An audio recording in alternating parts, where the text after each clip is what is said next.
Alrighty, what the hell is going on with the 47-year-old personal injury attorney? Why does he look like he's about to die? Well, I've been doing a lot of projects at my house, laying brick and carpentry and stuff, and I thought that could work in lieu of exercise. And I continued being very social and eating out and drinking beer, and it did not. So I have a 30-pound dumbbell in my rucksack, and I'm hiking the hills of Saluda. As Bill Burr said, if you ate your way into it, you can walk your way out. So here I am, unpleasant but necessary. And now that I've babbled long enough, one thing I don't mention, at least thank God I waited 40 seconds or so in this to say, is that I have a classics major. And so I saw Chris Nolan's Odyssey last night, and it's visually impressive. I don't get quite as caught up as everybody on exactly how accurate the boats and weaponry and armor are, though having read the Iliad and Odyssey, I mean, the spectacle of the armor is a huge part of it, but that's not really why I wanted to do this video. There's plenty of people that will tell you all the anachronistic mistakes. Mine is the thematic problem with the movie. Christopher Nolan is an engineer of filmmakers. He is technically brilliant and does not have proper soul. He can attempt it and he can do okay with it. You know, I'm one of the people that didn't mind that in Interstellar, you know, he tied everything back together as all we really need is love, which is kind of patently ridiculous, but the man had been getting dunked on for 15 years about not being emotional enough, and then he does an emotional movie and everybody's like, it's emotional, it sucks. He's not great at it, but he can do it well. The problem that he has is he has to have an explanation, explicit explanation for everything. And fantasy, he can't do. Now, I do have a bit of an issue.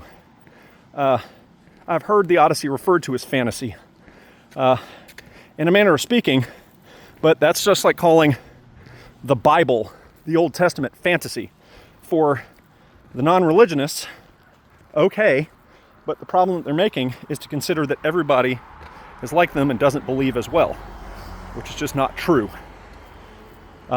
So the religion of the movie is bizarre because it alludes to, as it says in the beginning, this is a time of apparent magic. Why does he use the word apparent? Well, if you spent any time reading and writing, you'll notice all episodes of what is clear magic that happen are from flashbacks from a man that's been drugged for 7 years. So it can be washed away as he hallucinated a lot of those. And that all we can know is he left Troy with his men. He washes up on shore without his men. Everything before and everything after is real. There are no gods in any of that. There's no magic in any of that. And that becomes a problem because this movie has a foundational mistake because of religion. And the movie says repeatedly about Zeus's law, but it's really the law of hospitality, which is that, sorry, somebody thought it'd be funny to pretend to hit me. The law of hospitality is that a host should treat a stranger with kindness and generosity, and a guest should treat their host with respect. And that is because a way it is enforced is that every so often gods will show up disguised, and if you mistreat a stranger that's a god, you're in big trouble. Well, the movie itself has both aspects of this violation. The Cyclops is a monster, but the child of a god. It still has to follow the rules. When it starts eating its guests, that's a violation.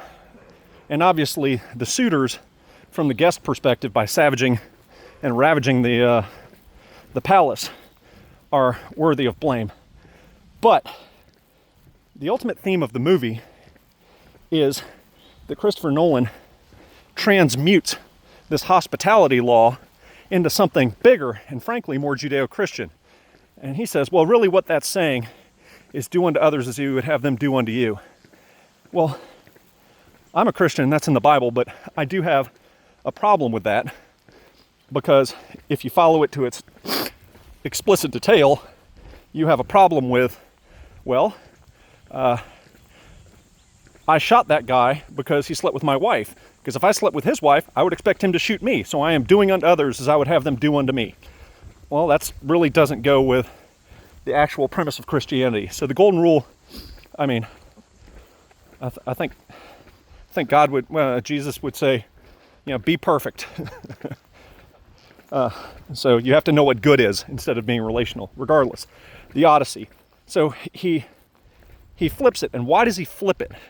Because he's trying to make a statement that once he says, do unto others we've done to you, Odysseus is ravaged with guilt for not just coming up with the great trick of the Trojan horse, but participating, witnessing in the destruction of Troy. And that is the great sin that collapses the ancient world in this movie. And the whole movie, they add in a real life idea of the Sea Peoples. Now, the Bronze Age collapsed so long ago that they're still trying to understand what happened, but it's fairly clear that raiders from the west, not the east, were responsible for sacking the great empires. Now, a lot of it had to do with, there was major drought that caused instability. It was a bunch of things at once, but the Sea Peoples are part of real history. And it's saying that, well, we caused this Bronze Age collapse because of this horrific sin we did, and I am the author of this horrible sin, and I have to banish myself to the west. Okay, but that's not the Odyssey, bud. And the reason I say it's a religion problem is Christopher Nolan has to do everything he can to take away the foundational problem. And the foundational problem is the Trojan War happened because Alexander, or Paris of Troy, was a guest in Menelaus' house and stole his wife. That is the ultimate violation of Zeus's law. So, how do they undermine it? The first thing they do is, when it gets brought up that Helen was stolen, somebody says, well, it was really about trade routes. Oh my God. If there was a thing I hated more than the movie Troy when it came out, I don't know what it was. To take something amazing and turn it into a trade dispute may as well have been the Phantom Menace. What a bummer. But he can't just have it be that, he has to back it up.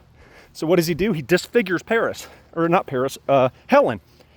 They make a joke of it. And she and her husband resent each other. When they're seen together, pure resentment and hostility. And not only that, then they cast Clytemnestra with the same actress to say that they're twins, which means Helen's not special. She was never the face that launched 1,000 ships, thereby supporting this trade route argument. And no, whether you believe it or not, violating the law of hospitality, and there's much more to why so many people supported Agamemnon and Menelaus, but that was the reason. And the punishment to Troy for harboring Alexander, Paris, and Helen was their ultimate destruction. And they knew it. They knew they were doomed for that violation. But Christopher Nolan doesn't get to say war is bad and we need to be nice to each other if that's part of it. So he downplays it. And thematically, I find it weak, unpersuasive, and frankly incoherent, which is what I've said in writing. So, it's impressive for what it is. It's not really the Odyssey. Odysseus is not Odysseus. He shares the name. I actually think Matt Damon, he's 10 years too old, but they never cast any things correctly. He should be a 40-year-old, maybe a 38-year-old. He left when he was a child, in our sense. But, these people were becoming kings and having babies at 12. They just don't they don't behave like us.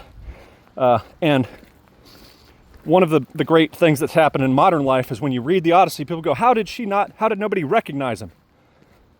I literally was 100 pounds heavier at 38 than 18. Now I'm lucky my hair didn't fall out, my beard didn't go gray, but I couldn't grow a beard when I was younger. If nobody had seen me for 20 years and I wanted to not say I was who I was, they wouldn't necessarily know. But Matt Damon did a good job. I actually thought Tom Holland, for what they gave him, did a good job.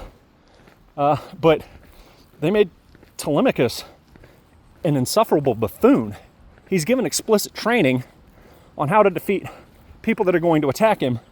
And while wearing armor and with a blade, he can't beat a cowherd. And it's treated like this triumph. And it's like, no, his father was slitting Thracians' throats in the Iliad well before that age. This just childification of everything. We have to protect him so he can be a peaceful king. That ain't part of the story. All right, I've said my piece.